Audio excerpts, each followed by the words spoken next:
est un combat, un devoir et une responsabilité. À l'heure où les derniers témoins de la Shoah disparaissent, comment transmettre leurs récits, leurs visages, leurs regards afin que leur histoire continue de résonner auprès des générations futures?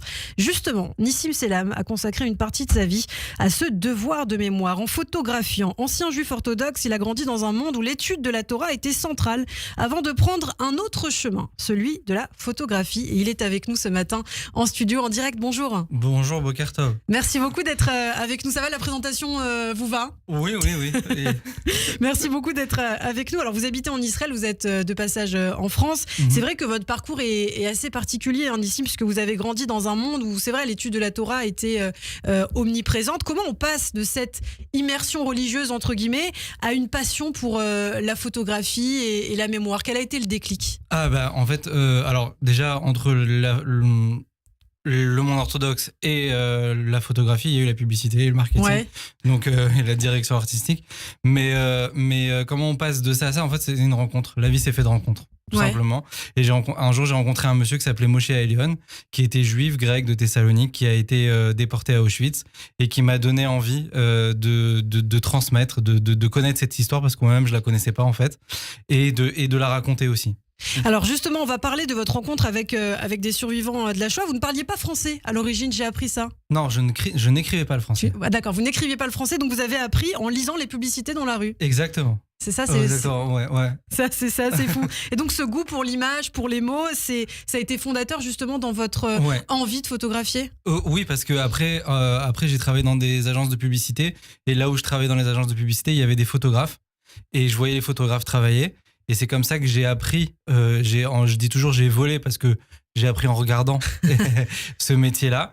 Et c'est comme ça que ça a commencé pour moi. Ouais. Et c'est comme ça qu'on apprend, effectivement. Alors, effectivement, vous en parliez de cette rencontre qui a changé votre vie. On va peut-être voir la photo, votre rencontre avec Moshe Aelion, survivant d'Auschwitz. Alors, qu'est-ce qui s'est passé ce jour-là exactement, et pourquoi ça a changé votre vie? En fait, en tant que juif orthodoxe, il m'a touché. Pourquoi il m'a touché? Parce qu'il a raconté l'histoire que quand il était à Auschwitz, il était grec, et en tant que grec, il ne parlait pas le yiddish. Et tous les autres juifs, il a dit, j'ai eu la double peine. Parce qu'en fait, je me retrouve à Auschwitz, 2, on me reconnaît pas en tant que juif. Et il a dit donc tous les jours, il essayait de prouver sa judaïté. Un jour, il a baissé son pantalon, il leur a dit, regardez, je suis circoncis. Et peut-être que c'est une preuve que je suis juif. Ils lui ont dit non, c'est pas une preuve, parce que ça pourrait être médical. Et comme ça, il a essayé à chaque fois de prouver, et il n'y est pas arrivé jusqu'au jour où il est rentré dans le tsrif, comme on dit en hébreu, le cabanon, et il s'est mis à crier Shema Israël, Hashem Elokeinu, Hashem Echad. Il leur a dit, si je connais cette phrase, c'est que je suis juif. Et ils lui ont dit, si tu connais cette phrase, c'est que t'es juif. Ouais. Alors on voit la photo, c'est celle justement que vous avez faite avec sa petite fille, non? C'est ça? Non, c'est un petit garçon. À l'époque, c'était le fils de mon associé qui était présent. Alors est-ce que c'est lui? Est-ce que c'est Moshe Aelion, pour ceux qui nous regardent sur YouTube? Oui, tout à fait. Alors ce sont des photos en noir et blanc. Vous choisissez, c'est vrai, souvent le noir et blanc. Pourquoi? Ça a commencé comme ça, je sais pas. Ouais. Ça a commencé comme ça, c'était pur, et je me suis dit, j'ai continué. Aujourd'hui, de plus en plus, j'en fais en couleur. Hier, j'étais avec un monsieur, je l'ai photographié en couleur. Ouais. Mais c'est vrai que ça a commencé en noir et blanc, et j'ai beaucoup continué là-dessus. Alors, combien de survivants, finalement, vous avez rencontrés, vous avez photographié? Et est-ce que c'est facile, d'ailleurs, de les photographier? Non, c'est jamais facile. Combien de survivants j'en ai rencontré? J'ai rencontré plus de 250 selon certaines associations en Israël. En fait, je travaille avec des associations en Israël, et c'est eux qui font le compte. Donc il y a la plus grosse association avec laquelle je travaille, ils m'ont dit, nous on t'a envoyé chez 250. J'ai dit, mais moi j'ai pas fait 250. C'est passé très vite, quoi. Et ce dont je me souviens et qui m'a vraiment marqué, c'est autour des 120, 130. Ouais. Ça veut dire ceux qui m'ont vraiment marqué, dont je me souviens, les histoires, les témoignages, etc. 120, 130. L'association, elle dit plus, mais voilà. Mais alors, comment vous parvenez à gagner leur confiance? Parce que c'est vrai, certains peuvent refuser de se faire photographier. Comment ça se passe, une séance photo avec un survivant de la Shoah? D'abord, je parle pas de photos. Ah oui. D'abord, je parle pas de photos. Premièrement, je parle avec eux, ils me racontent leur vie, souvent. Ouais. On parle de mémoire.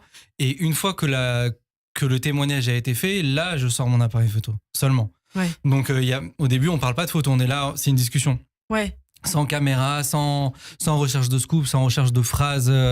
Voilà, c'est juste une discussion et je leur demande simplement de me raconter leur histoire. Alors on va voir une photo aussi pour ceux qui nous regardent sur YouTube. Israël Cristal, l'homme le plus vieux du monde, en 2016. Vous avez une histoire particulière avec lui, hein? Je ne vais pas dire que c'est ma plus belle rencontre, mais c'est la plus grande rencontre. Parce que déjà, sa fille ne voulait personne. Elle voulait, quand il a été soupçonné d'être l'homme le plus vieux du monde et que ça a été annoncé dans les journaux, elle a dit « je veux personne chez moi ». Ouais. Aucun journaliste, personne. Et moi, j'ai réussi à rentrer. Donc déjà, premièrement, c'était un truc de fou, comme on dit. Ouais. Et après, quand je suis rentré là-bas, la première chose qu'elle m'a dit, son père était assis sur une chaise roulante et elle était avec des tefilines à la main et elle m'a dit, voilà, mon père, il met ses tefilines tous les jours. Seulement, c'est mon frère qui l'aide. Mais en ce moment, il est au Canada. Et lui, il est aveugle, il n'arrive pas à les mettre. Il s'embrouille. Ouais. Et moi, je suis une femme, je sais pas comment on met les tefilines. Tu veux lui mettre les tefilines? et ça a été le début de la rencontre. Ça s'est passé comme ça. Je lui ai mis les tefilines et on a fait une photo. Et puis après la photo, j'ai bu un verre de thé avec lui. Et comme je dis toujours, chez les Chabad, moi j'ai grandi chez les Lubavitch, on fait souvent les Chaim. Et j'ai pris mon verre de thé et je lui ai collé contre le sien et je lui ai dit les Chaim. Et d'un coup, j'ai compris qu'est-ce que ça voulait dire les Chaim. Dire les Chaim avec un monsieur à la vie, avec un monsieur qui a 113 ans, 112 ans à l'époque, c'était incroyable. Et après, je lui ai demandé, j'ai demandé à sa fille, est-ce qu'il croyait en Dieu? Et sa fille, elle lui a demandé, elle a posé la question en yiddish et il a répondu Kamatov liot ben mea veshtem esre velevarer sheakol al koste. Combien il est bon d'avoir 112 ans et de faire sheakol sur son verre de thé. C'était ça la réponse. Est-ce que vous êtes toujours en lien justement avec tous ces survivants? Est-ce que vous leur parlez régulièrement? Vous téléphonez? Il y en a certains avec qui je parle, oui, beaucoup. Ouais. Et il y en a d'autres, par exemple la fille d'Israël Cristal, je lui ai parlé il y a pas très longtemps. Ouais. Je lui ai demandé de m'envoyer les photos. Je lui avais mis les tefilines, j'avais jamais demandé les photos. Ouais. Parce que quand je lui ai mis les tefilines, j'ai fermé les yeux et j'étais concentré sur ce que je faisais parce que c'était un moment important. Et quand j'ai levé la tête, je la voyais avec son téléphone comme ça en train de filmer et elle pleurait.